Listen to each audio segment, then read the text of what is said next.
როგორ ფიქრობთ, რა ხდება ახლა ამერიკაში და რა პროცესებს ვადევნებთ ახლა ჩვენ თვალს? მოგესალმებით, ალბათ თავარი ერთ-ერთი კითხვა რა მოხდა. ფაქტია ის, რომ ეს არ არის ამოვარდნილი იმ კონტექსტიდან, რომელიც ბოლო 4 წლის განმავლობაში ამერიკაში ვითარდებოდა. ულტრამემარჯვენე რადიკალური ჯგუფები, რომლის ლიდერად ჩამოყალიბდა გარკვეულწილად პრეზიდენტი ტრამპი, ელემენტარულად შეეცადა, რომ ძალაუფლება ხელში ჩაეგდო, ძალიან სწორი შეფასებები გააკეთეს მათ შორის კონგრესმენმა კეზინგერმა. ეს არის ის საერთო რაღაცა გამოწვევა დემოკრატიის, რომელიც აღმოჩნდა ამერიკის შეერთებული შტატები, ევროპაც ამ ფაქტის წინაშე, რომ რაღაც კონსპირაციების თეორია, რომელიც სახელმწიფო დემოკრატიული ინსტიტუტებით ხალხის წინააღმდეგ არის, ის ადამიანები, რომლებიც ხელმძღვანელობენ ამ შეჭრას, იდენტიფიცირებულები არიან, ძალიან კონკრეტული იდეოლოგიური მხარდაჭერა აქვთ, ასევე მედია მხარდაჭერა აქვთ და ძალიან ცუდია, რომ სწორედ პრეზიდენტი ტრამპი იყო, რომელსაც თავისი ესე ვთქვათ უმოქმედობით არ მოუწოდა ამ შეჭრას რაღაცნაირად შეჩერებას და რეალურად პრობლემა გვაქვს ამ თვალსაზრისით. დიახ. იცით რა, ჩემი ხმა მესმის და ვერ ვსაუბრობ. ჩვენ შევეცდებით რომ გამოვა სწორედ ეს ტექნიკური პრობლემები. დიახ. თქვენ როგორ ფიქრობთ, ბატონო ვანო, როგორ განვითარდება თქვენი აზრით მოვლენები შეერთებულ შტატებში აი ამის შემდეგ, ამ ფაქტის შემდეგ და ასეთი მძიმე ღამის შემდეგ?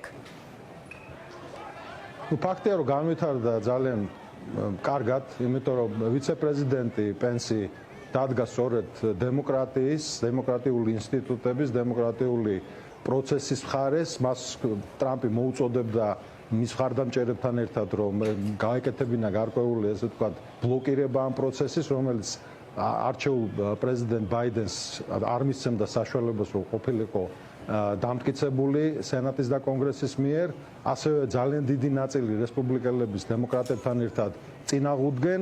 ის ასევე ძალიან კარგად დაინახა, რომ ძალოვანი სტრუქტურები, მათ შორის სამხედროები არ არიან ტრამპის მხარეს. ეს ძალიან სერიოზული პრობლემაა, რაც მოხდა, იმიტომ რომ ჩვენ ისიც ვიხილეთ, რომ გარკვეულწილად პოლიციამ, ძალოვანმა სტრუქტურებმა საშუალება მისცეს ამ დემონსტრანტებს, რომ ეს პროცესი ჩაეშალათ. ამიტომ ძალიან ადრე ემაზე ზუსტად დასკვნების გამოტანა თუ რეალურად რა იდგა ამის უკან, მაგრამ ფაქტია, რომ ვინც კი აკვირდება ამერიკის პოლიტიკას, იმ ლიდერს, რომელსაც ტრამპი წარმოადგენს და იმ მოძრაობას, ეს იდეოლოგია, რომელიც არის ეგრეთ წოდებული ღრმა სახელმწიფო, რომ თითქოს სახელმწიფო არის ხალხის წინააღმდეგ, ეს იყო ეს ტრამპის ძალიან ცუდი მცდელობა, მას არ დაუდგა გვერდზე რესპუბლიკელების ძალიან დიდი ნაწილი და რეალურად ჩვენ მივიღეთ ის, რომ არსებობს ესეთი გამოთქმა ამერიკაში, სანამ დემოკრატი თუ გინდა რომ დემოკრატია იყო, უნდა დაიცვა და უნდა იყოს და რეალურად დადგა ძალიან ბევრი პოლიტიკოსი და მათ შორის ვიცე-პრეზიდენტი სწორედ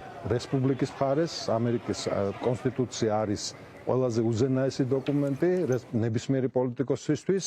დემოკრატიული პროცესი არის ძალიან მნიშვნელოვანი, დემოკრატიული ინსტიტუტები და ჩვენ დავინახეთ, რომ ის კოორდინირებული ულტრამემარჯვენე ძალები, რომელიც ასევე თუ გახსოვთ, გერმანიაშიც იყო მცდელობა შეჭრის ბუნდესტაგში აგვისტოში, კოორდინირებულია ეს როგორც ევროპაში, ისე ამერიკაში. ამაში, რა თქმა უნდა, გარე ძალები ძალიან აქტიურად არიან ჩართული.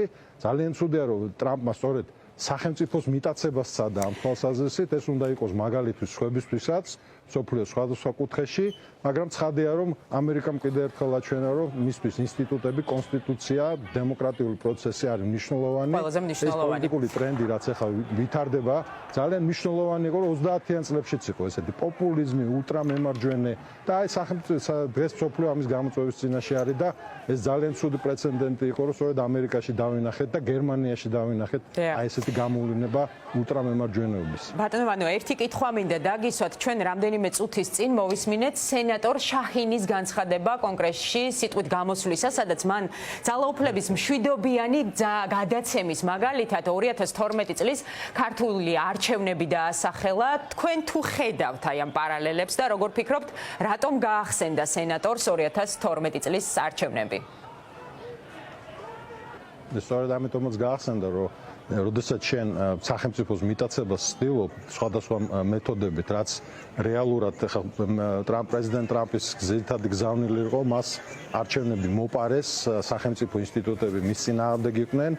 ეს ამერიკის კონტექსტია, ეს სხვა კონტექსტია, რომელიც გასათვალისწინებელია სწორედ იმ კონტექსტიდან, რომელიც არის ამერიკული პოლიტიკა, მაგრამ ჩვენთვის ძალიან მნიშვნელოვანი ერთი რამ, დემოკრატიული თამაშის წესები, პროცედურები, ინსტიტუტები არის უზენაესი. საქართველოს ხსენება ამ კონტექსტში ფიქრობ, რომ ძალიან კარგი შესაძლებლობაა იმისთვის, რომ საქართველოს სწორად დემოკრატიული პროცესები და სწორად დემოკრატიული სახელმწიფო ჩამოაყალიბოს და არ გახდეს იგივე სახელმწიფოს მიტაცების მაგალითი და იყოს ის მაგალითი, რომელიც ქალბატონმა შახინმა 12 წელი ახსენა, როდესაც თუ შენ არჩევნებს აგებ, ხელისუფლება უნდა გადასცე მოგებულს და ამ თვალსაზრისით ეს უნდა იყოს ძალიან კაცრი გზავნილი ნებისმიერი პოლიტიკოსის, მათ შორის საქართველოსთვის, რომ უბრალოდ სახელმწიფოს მიტაცება უბრალოდ არ არის დემოკრატიული პროცესი და ამას შეეწინააღმდება ამერიკის შეერთებული შტატები. მადლობა ბატონო ვანო, დიდი მადლობა.